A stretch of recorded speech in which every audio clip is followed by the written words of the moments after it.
मोदी को दुनिया भर से बधाई संदेश मिल रहे हैं। अब तक करीब 100 से ज्यादा वर्ल्ड लीडर्स ने फोन, सोशल मीडिया और लेटर्स के जरिए बधाई दी है और मोदी के तीसरे टर्म में साथ काम करने के लिए उत्साह भी दिखाया है। ये रिपोर्ट आपको दिखाते हैं। प्रधानमंत्री के नेतृत्व में एनडीए तीसरी बार सरकार बनाने जा रही है। मोदी अपने तीसरे टर्म की शुरुआत करने जा रहे हैं और जिसका पूरी दुनिया ने वेलकम किया। 100 से ज्यादा राष्ट्राध्यक्षों ने प्रधानमंत्री मोदी को जीत की बधाई दी। बधाइयों का ये सिलसिला अभी भी जारी है क्योंकि पूरी दुनिया को पता है कि मोदी की ये जीत कितनी बड़ी है। शपथ के बाद वो लगातार तीसरी बार पीएम बनने वाले भारत के दूसरे पीएम होंगे। इसके पहले ये उपलब्धि जवाहरलाल नेहरू के नाम पर थी। पीएम मोदी को वर्ल्ड लीडर्स ने फोन करके बधाइयां तो दी, सोशल मीडिया पर पोस्ट और लेटर भी लिखे। इनमें भारत के पड़ोसी देशों के अलावा रूस के राष्ट्रपति पुतिन, अमेरिका के राष्ट्रपति जो बाइडेन, ब्रिटेन के प्रधानमंत्री ऋषि सुनक, मालदीव, फ्रांस के राष्ट्रपति, इजराइल और जापान के प्रधानमंत्री समेत 100 से अधिक नेता शामिल रहे। सभी ने पीएम मोदी को तीसरे कार्यकाल के लिए शुभकामनाएं दी और साथ ही भारत के साथ मिलकर पार्टनरशिप को और आगे बढ़ाने की उम्मीद जताई है। अमेरिकी विदेश विभाग के प्रवक्ता मैथ्यू मिलर ने एक स्टेटमेंट में कहा, पीएम मोदी और उनके गठबंधन की लोकसभा चुनाव में तीसरी बार जीत के लिए बधाई। इस चुनाव में करीब 65 करोड़ लोगों ने मताधिकार का प्रयोग किया।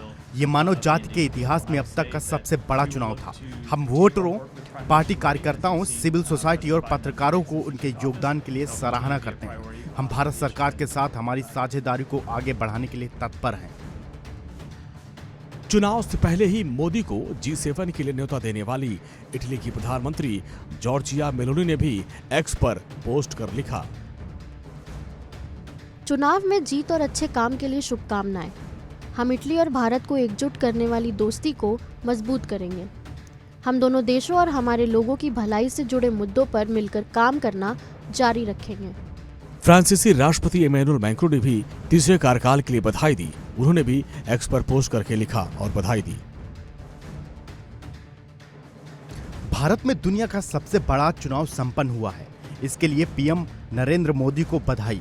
मेरे प्रिय मित्र, हम साथ मिलकर भारत और फ्रांस को एकजुट करने वाली रणनीतिक साझेदारी को और मजबूत करना जारी रखेंगे। रूस के राष्ट्रपति व्लादिमीर पुतिन ने भी पीएम मोदी को फोन कर बधाई दी और कहा कि वो भारत रूस रणनीतिक साझेदारी को और मजबूत करने के लिए काम करेंगे।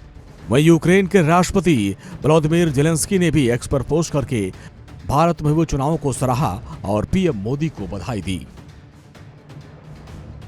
एनडीए को भारत के संसदीय चुनाव में लगातार तीसरी जीत पर बधाई। मैं भारत के लोगों के लिए शांति, समृद्धि की कामना करता हूं। भारत यूक्रेन एक जैसे मूल्य और इतिहास साझा करते हैं। हमारी पार्टनरशिप लगातार बढ़ती रहे जिससे दोनों देशों के बीच प्रगति और आपसी समझ बढ़े। दुनिया में हर कोई वैश्विक मामलों में भारत की अहमियत जानता है। हम उम्मीद करते हैं कि भारत स्विट्जरलैंड में होने वाले पीस समिट में जरूर हिस्सा लेगा। चीन और ताइवान ने भी पीएम मोदी को जीत की बधाई दी। चीन के विदेश मंत्रालय के प्रवक्ता माओ निंग ने कहा, चीन दोनों देशों के भविष्य को ध्यान में रखते हुए दोनों देशों के बीच बेहतर संबंधों को बढ़ावा देने के लिए भारत के साथ काम करने को तैयार है।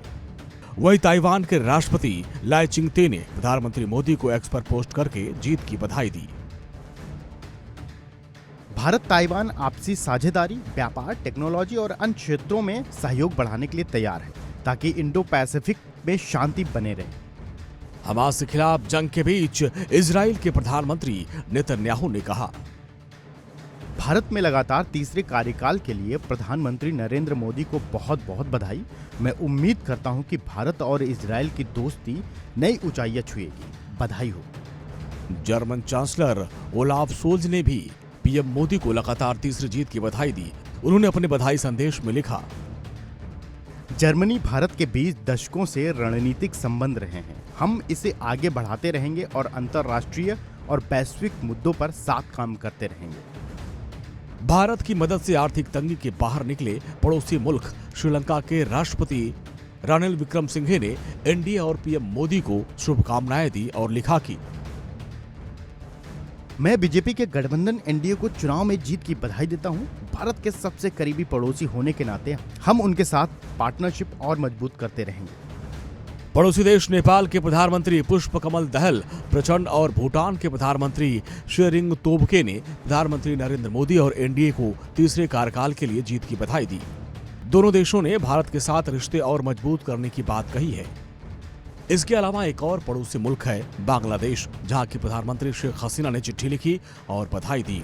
यानी दुनिया भर से संदेश मिल रहे हैं और ये संदेश मिलने का सिलसिला थम नहीं रहा है।